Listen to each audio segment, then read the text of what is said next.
Assalamualaikum. Hi everyone. We meet again in Madam Hida channel. So this time, Madam will explain about evolutionary relationship in Kingdom Plantae. So class, previously you have learned about the unique characteristics and unique features of plants or Kingdom Plantae. And basically you also have learned that Kingdom Plantae is divided into 4 groups, namely as bryophytes, pteridophytes, gymnosperm, and angiosperms. And you also know that bryophytes is the most primitive plant under Kingdom Plantae, whereas angiosperm is the most advanced plant in Kingdom Plantae. Alright, so for the learning objective, in which at the end of this lesson, students should be able to explain the evolutionary relationship among groups in Kingdom Plantae from bryophytes until angiosperm based on those criteria. Okay, so the first criteria is the size of sporophyte or the size of gametophyte generations. And then the second one is the dominance of gametophyte and sporophyte, which means which generation is more dominant, okay, gametophyte or sporophyte. And then the third one is the dependence of gametophyte and sporophytes. Okay, it's either gametophytes depends on sporophyte or sporophyte depends on gametophyte. So it differs between each group in Kingdom Plantae. Okay, and then the fourth one is water dependence in fertilization. Okay, whether water is required for fertilization to occur or it does not require the water. Okay, and then the fifth one is the presence of vascular tissues such as xylem and phloem. And then 6 is embryo protection. 7 is the seed production. Okay, sama ada seedless ataupun dia seed plant. And then the last one is presence of true leaf, stem and roots. So before we proceed, okay, to the more detail about the evolutionary relationship, okay, first let's recap apa yang ada di dalam Kingdom Plantae, okay. So as I have mentioned earlier, Kingdom Plantae ada 4 group. Group yang pertama adalah bryophytes, okay. So di bawah group bryophytes ada 3 phyla yang utama, iaitu yang pertama phylum Bryophyta, which is mosses. Contohnya Polytrichum sp. Okay, and then phylum yang kedua is phylum Hepatophyta, iaitu liverworts. Contohnya Marchantia sp. Dan phylum yang ketiga adalah phylum Anthocerophyta, hornworts. Okay, contohnya Anthoceros sp. Okay, dan kita lihat untuk second group of Kingdom Plantae, which is pteridophytes, yang terdiri daripada 2 main phyla, which is Lycopodiophyta ataupun Lycophyta, yang terdiri daripada Lycopodium sp dan juga Selaginella sp. Okay, and then phylum yang kedua adalah Pteridophyta, iaitu Dryopteris sp. So pteridophytes merujuk kepada semua jenis fern. Okay. Alright, kemudian kita masuk kepada seed plant, okay, iaitu pokok di bawah Kingdom Plantae yang mempunyai seed. Alright, so yang pertama adalah gymnosperm. Okay, gymnosperm ni adalah tumbuhan yang mempunyai seed, tetapi seed dia does not enclose, okay, by the fruit. Okay, ataupun kita kata ovule not enclosed within the ovary. Okay, so bila kita sebut tentang seed, seed does not enclose, okay, by the fruit. Bila kita sebut ovule, ovule dia adalah not enclosed by the ovary. Okay, right. So gymnosperm ada 4 phyla yang utama, iaitu phylum Cycadophyta, Cycas sp, phylum Coniferophyta, Pinus sp, dan phylum Gingophyta, Ginkgobiloba.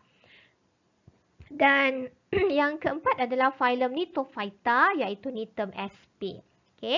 And kita masuk kepada group yang paling advance di bawah Kingdom Plantae adalah group Angiosperm. Okay, di mana di bawah group Angiosperm terdapat satu phylum, iaitu kita panggil sebagai Anthophyta. Okay.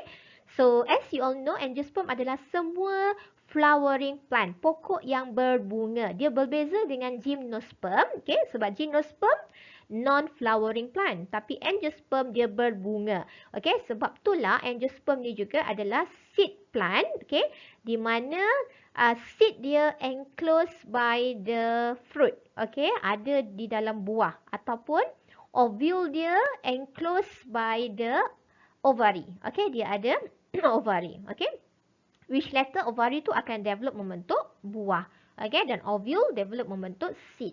Okay, so di bawah phylum Antophyta terdiri daripada dua kelas utama, iaitu kelas yang pertama Dicotyledone. Okay, Dicotyledone ini adalah kumpulan ataupun kelas tumbuhan angiosperm yang mempunyai dua cotyledon. Alright, contohnya Mangifera indica. Alright, so di dalam kelas Dicotyledone, selain daripada mempunyai dua cotyledon, dia punya vein pada leaf, leaf vein juga adalah berbentuk network, okay, dan dia punya root adalah jenis taproot, okay.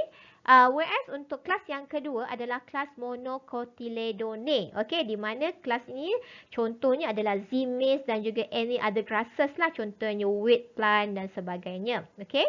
So di dalam kelas Monocotyledone ni, cotyledon dia hanya ada single, dia consist of single cotyledon.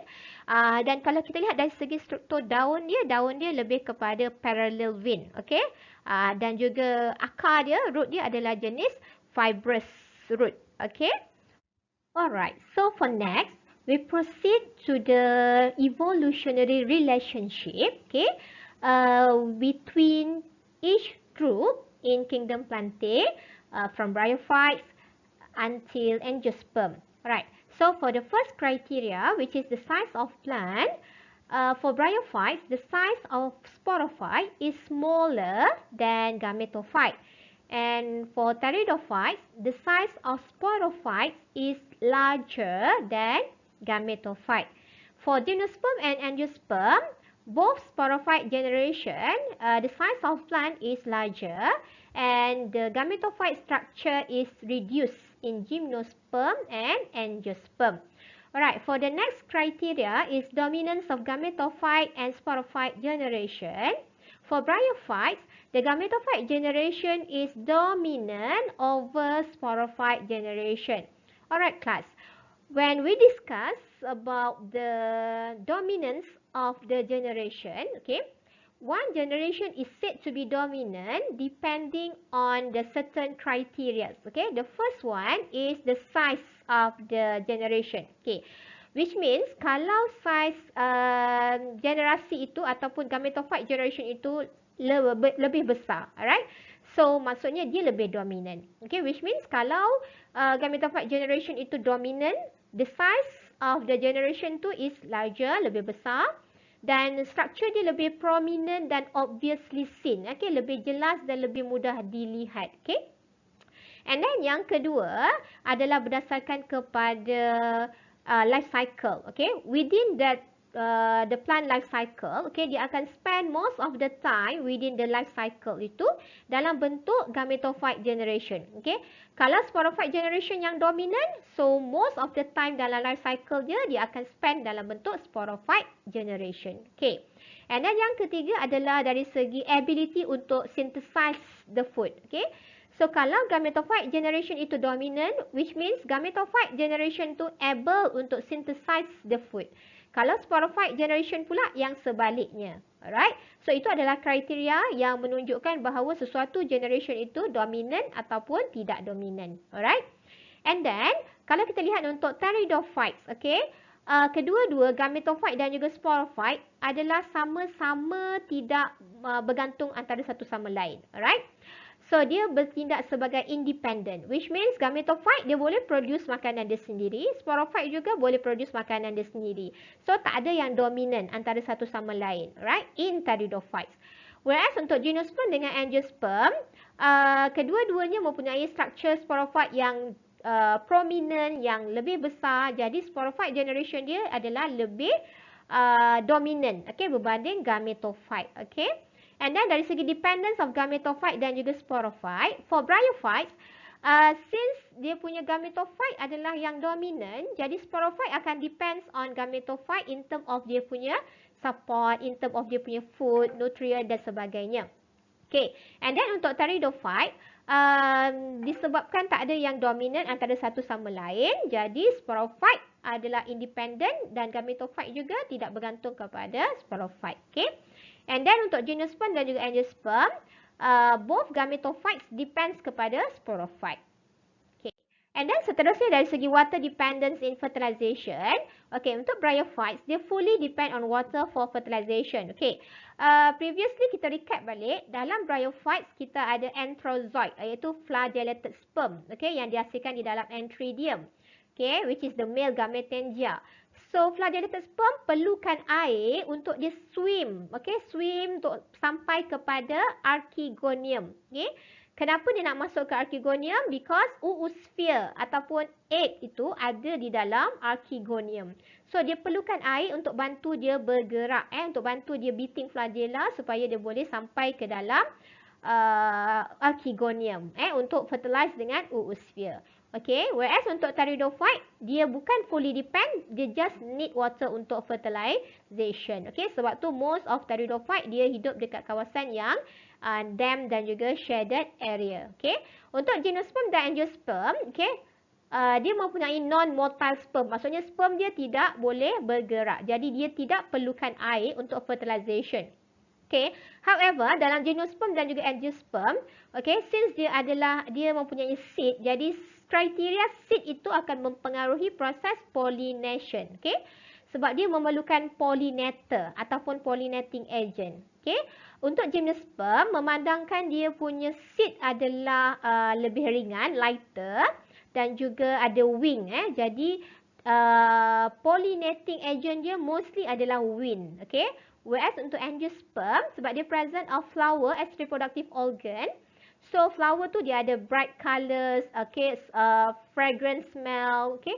So those criteria tu akan attract some pollinating agents such as animal. Contohnya ada butterfly, bee, okay, animal termasuk human, okay, untuk bertindak sebagai pollinating agent. And then presence of vascular tissue untuk bryophytes, dia adalah non-vascular plant, so dia no vascular tissue. Okay, so proses untuk absorption of air dan juga nutrient ataupun mineral adalah melalui diffusion. Okay, and then pteridophyte dia contain simple vascular tissue. For gymnosperm and angiosperm, both have complete vascular tissue. Cuma the difference is untuk gymnosperm, xylem dia hanya ada trachea sahaja kecuali untuk Gnetophyta, phylum Gnetophyta. And phloem dia hanya ada sieve tube sahaja. Okay, untuk angiosperm dia memang ada complete betul, iaitu angiosperm dia, okay, xylem dia ada trachea dan vessel element, phloem dia ada sieve tube dan juga companion cell. Okay, and then the next criteria is the embryo protection. Okay, bryophytes, okay, the embryo protected within archegonia. Okay, sebab dia perlu avoid daripada keadaan yang boleh menyebabkan dia become dehydrated. Okay, jadi dia perlu duduk dalam archegonia. Alright, and then pteridophyte, some protection within archegonia. And then gymnosperm, embryo within seed coat. Okay, maksudnya dia ditutupi oleh seed coat. Alright, and then angiosperm, dia berada dalam seed coat dan kemudian seed itu pula enclosed by the fruit. Okay, which means fruit itu akan cover seed. Alright, so dalam seed tu ada embryo lah. Alright, seterusnya adalah dari segi seed production. Okay, untuk bryophyte dan juga pteridophyte, both adalah seedless plant. Jadi dia absent of seed. Untuk gymnosperm dan angiosperm, kedua-duanya adalah seed plant. Cuma the difference is gymnosperm present of naked seed. Naked seed maksudnya seed does not enclosed by the fruit. Okay, dia tak ada buah untuk menyelaputi seed dia. Okay, maksudnya ovule juga not enclosed by the ovary. Okay, untuk angiosperm, present of protected seed. Okay, protected seed which means seed dia enclosed by the fruit.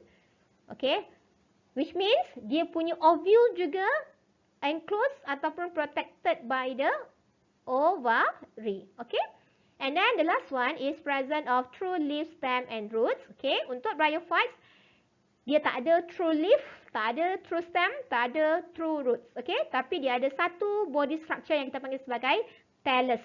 Okay, thallus dan dia juga ada rhizoid. Okay, and then untuk pteridophytes, gymnosperm dan juga angiosperm, ketiga-tiganya ada true leaf, stem dan juga roots.